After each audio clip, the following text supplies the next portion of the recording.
A lot of our personality, anxiety, emotional experiences from the frontal cortex.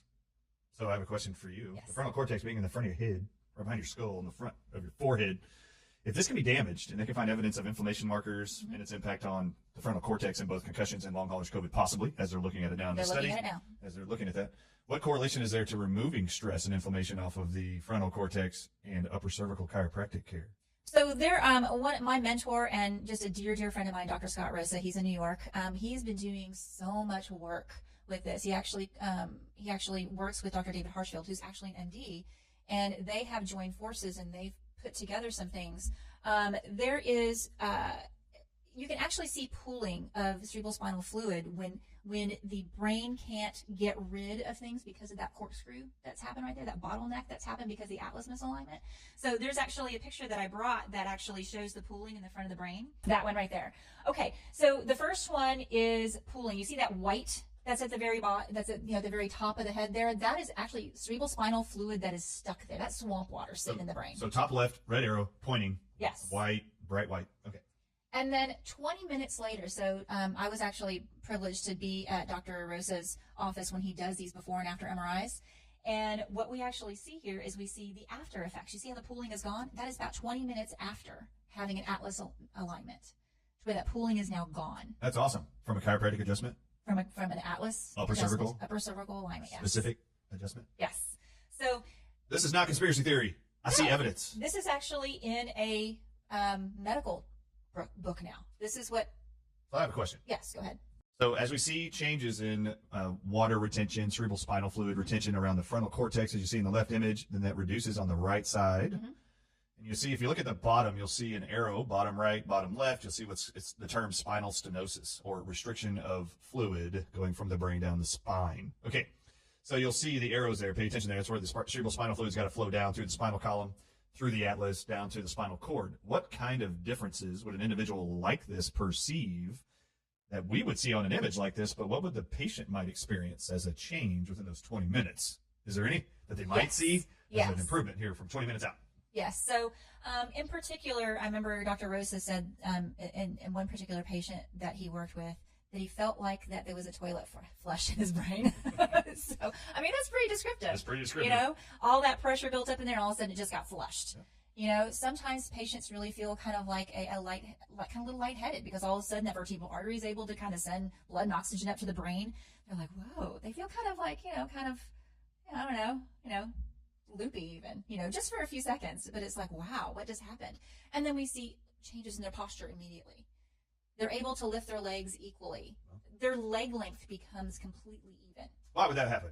Well, the postural muscles are actually, they're controlled in that area. So when the atlas is out of alignment, what happens is that one of the first neurological signs we can find is a short leg.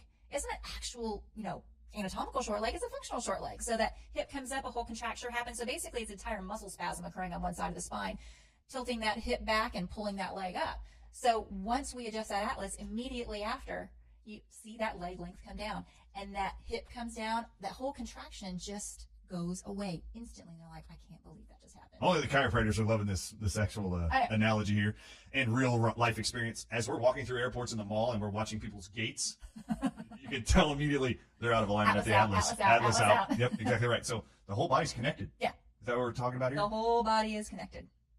You need to look at the body as a whole. And I love the view of looking at the atlas as just so you know, the atlas, when I said, how does that happen when you make an adjustment to the neck and you see improvements in flexion and extension of legs and becoming a better, the brain, it controls everything. So if you're not taking care of the connection of the brain to the rest of the body through the atlas, is the first bone everything goes through from the brain, everything else improves. If you make adjustments on the atlas, it's brilliant, by the way. I love it. Okay, keep going. So there's another picture that you had on previously, and that actually looks at the flow. Now, Dr. Rosa has this special thing that he can actually do at his office where... Can you put up that image, Rain? Yeah, yes, that one right there. It's a little difficult to see, but you can see where the red arrow is, and you can see that there is on the left-hand side, there is no flow occurring there. And there's no space. There's no space. Yeah. Okay. And the other side, you see how it's a lot darker? That darkness right there is cerebrospinal fluid. So now you can actually see the change there where the fluid actually flows. You can actually look this up too, where you can actually see it moving. pumping. This is dang cool. Okay, but there's actually a couple issues that I had to actually specifically take care of that they were already diagnosed with in practice before I ever met them. And they had some horrific medical procedures as a result of this that you're seeing on the screen. They call it Arnold-Chiari syndrome or Chiari malformations. That's what you're looking at right there is increased pressure of the brainstem at the base of the skull, and they cut out medically the back of patients' skulls, the back of the vertebrae. It's disgusting what they do. They will put spinal fluid drainage tubes down their spine to actually leak into their stomach their whole life. And you know what? This right here wasn't even considered Arnold-Chiari. Oh, I know. I'm just saying this is what it looks like. That's what you see. That's what you see. But you have to have 5 millimeters or more below the skull in order for it to be even medically even looked at.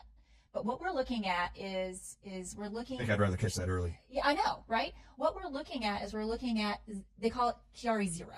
The medical community does not recognize anything above 5 millimeters. So basically, you're normal. What you've got going on when those cerebellar tonsils, when they come down through, and they can clog up that area, they basically squish the brainstem. I mean, you can see even the pons and everything just being squished, and this is very delicate tissue. You don't want anything to be squished here. All right. So what we're looking at is even something that's less than Chiari. We're looking at Chiari 0, not Chiari 1, 2, 3, 4, 5. We're looking at Chiari 0 as actually being a problem, and that's what this particular patient had. And what they're finding too is now I'm able to go. We have a phone hour system here that I'm able to go to 10 minutes from my office. It's an upright MRI. Could you imagine taking an actual, brain and neck scan of somebody in an upright position, where they are most of the time?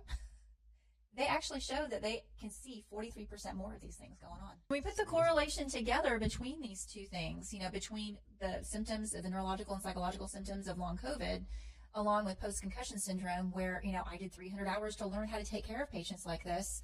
Why can't Upper Cervical Chiropractic be part of the team?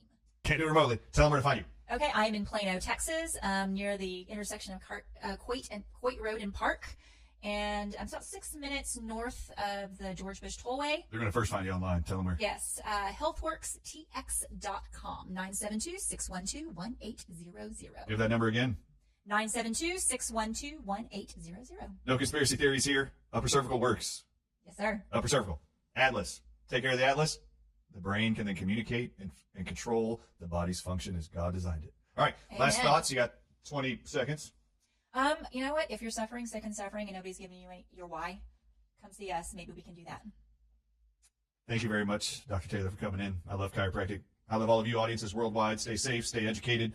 Where else can they learn more about upper cervical stuff? Is there any references you can send them to or websites they can go to besides yours? Orthospinology.org. Orthospinology. Yes. ORTHOSPINOLOGY. Yes. .org. .org. Yes. There you go. Everybody go learn. I need to learn more too. I don't know everything on the planet. I do know chiropractic, but I don't know upper cervical. And I haven't spent 300 hours like this woman has. She's the expert. Trust her. Trust your babies, elderly, yourself, in her care. I do. I'm Dr. Ardis. Have a great week.